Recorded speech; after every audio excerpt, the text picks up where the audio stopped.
What's up, child of God? It's your girl, Ebony. I'm back with another message, another level of understanding, another word of encouragement from the Most High God. And I welcome the Holy Spirit into your dwelling place. This is into your temple, into my temple, as we elevate, as we shift the climate, as we go a little bit higher. Although I know God is already here.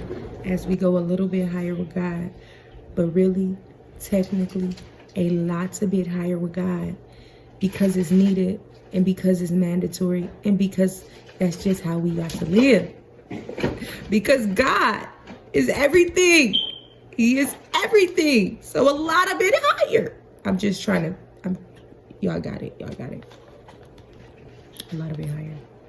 But yeah, okay, moving forward, God has me go ahead and start the read of Zechariah.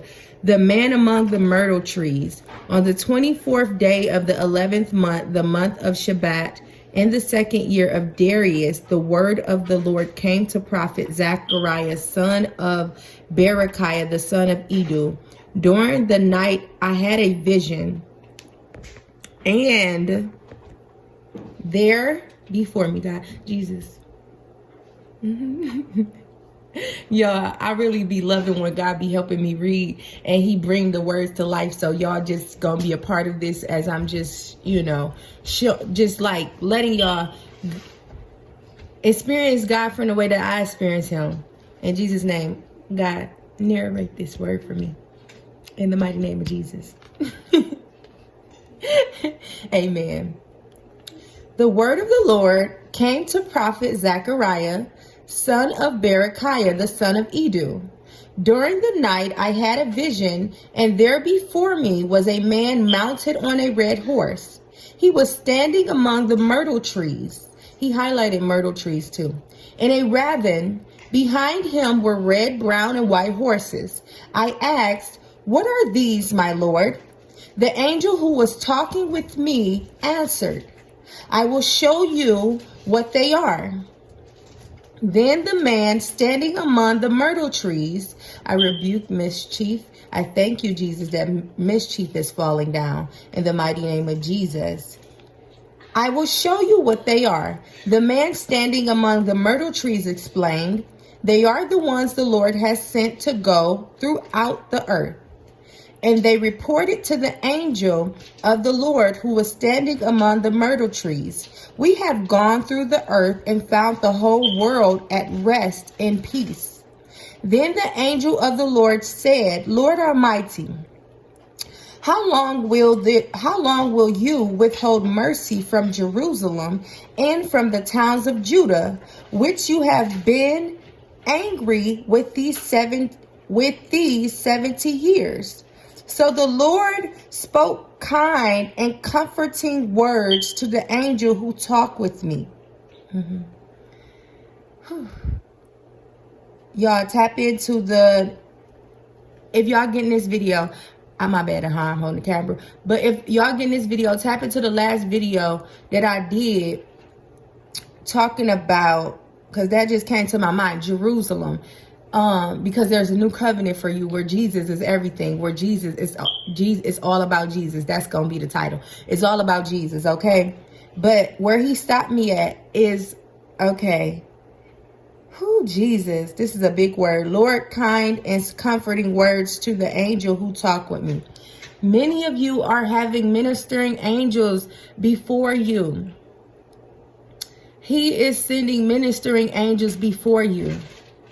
And so it's like your territory is being enlightened, and you're being more comforted about those things that used to be barriers or walls up between you and God. And God is like, because there is such a communication between Gabriel, the angel, and God's children, or the body's alignment, we are being comforted with the Holy Spirit testifying it to Jesus through us, and we're releasing things over to him in such a way where he's flourishing the seed of that thing. And so the innate character or personality is being rejuvenated, and it's being lively on a place of where the enemy once tried to dry it out. Somebody let me tell you that it was a counterfeit. Somebody tell me that the counterfeit didn't work. Somebody tell me that the angel that, my God, fell out of heaven, my God, like lightning, didn't work. And God showed up with the risen standpoint over yourself, over your life, over your personality, over your character traits, over the attributes of Christ, to let it shine through in a new way. Because he said, I've given you authority to trample on the serpent and the scorpion and more my God. Oh, and to overcome the power, all the power of the enemy, for no harm will come for you.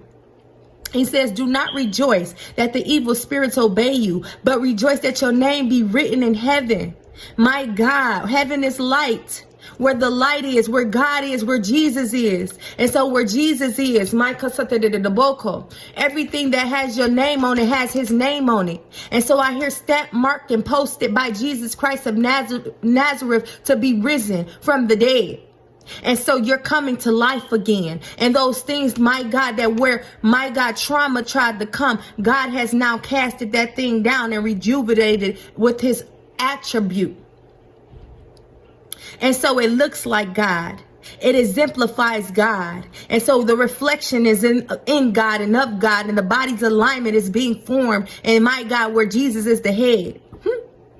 Hear me now. Then the angel who was speaking to me said, proclaim this word. This is what the Lord Almighty says. I am very jealous for Jerusalem and Zion.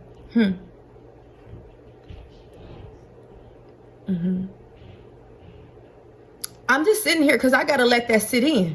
I got to let it soak in, marinate.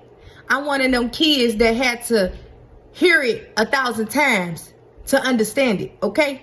But once I understand it, I got it, and it's good. And I don't play with my father, because my father, he disciplines. My father, hear me now, he chastens those he loves. I got it. Y'all got it. Hear me now, child of God. Hear me. I thank you, Jesus, for your joy.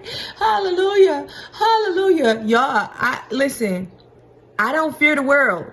There's a lot of things I do not fear, but I fear my Heavenly Father.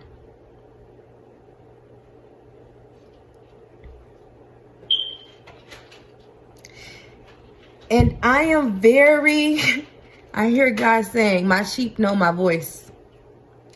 And I am very angry with the nations that feel secure.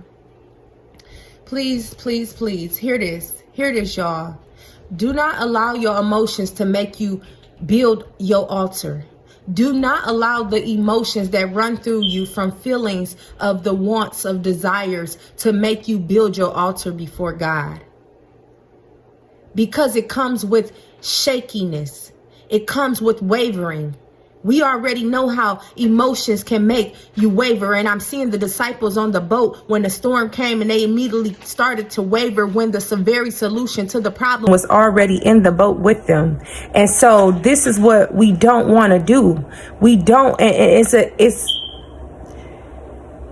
It's the very example of how Christ is leading us to the increase of our very life, right? So we don't want to focus on those things that makes us build our communication with God on. We want to build our communication with God on fertile soil. Thank you, Lord. We want to build our communication with God on love. We want to build our communication with God in a higher portion of purpose, of identity, so that we may be able to sustain when anything tries to rise against it or against us. And so when we are all in the body's alignment and we're not wrestling with ourselves about a matter,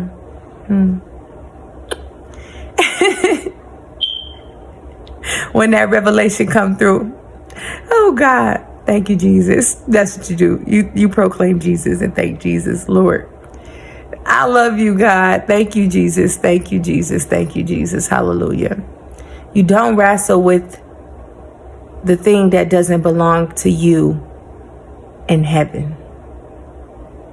Because in heaven, our names is written in the book of life. So that is where doubt is not. The body is not. The physical body is not. The fleshly body is not. Right? So, yeah. All right, y'all. I feel like God is telling me I got it out. So that's pretty good. I love it. You love God. I love God. We're loving God. We're in God. We're grateful. Let's spread the gospel. Remember, there was a part where I read in Paul where he said, because he was a preacher, he was not called to boast. Many of us know that because we're in the body's alignment, the only thing that we can boast on is our weakness. But God strengthens our weakness. So he is the thing that we highlight over every single detail of our life. Okay? I love you. Be blessed. Stay motivated. Stay positive. I encourage your seed to grow. Fruitful. Multiply through your dominion that God gave you through Christ Jesus. Here today in a new way. Bye.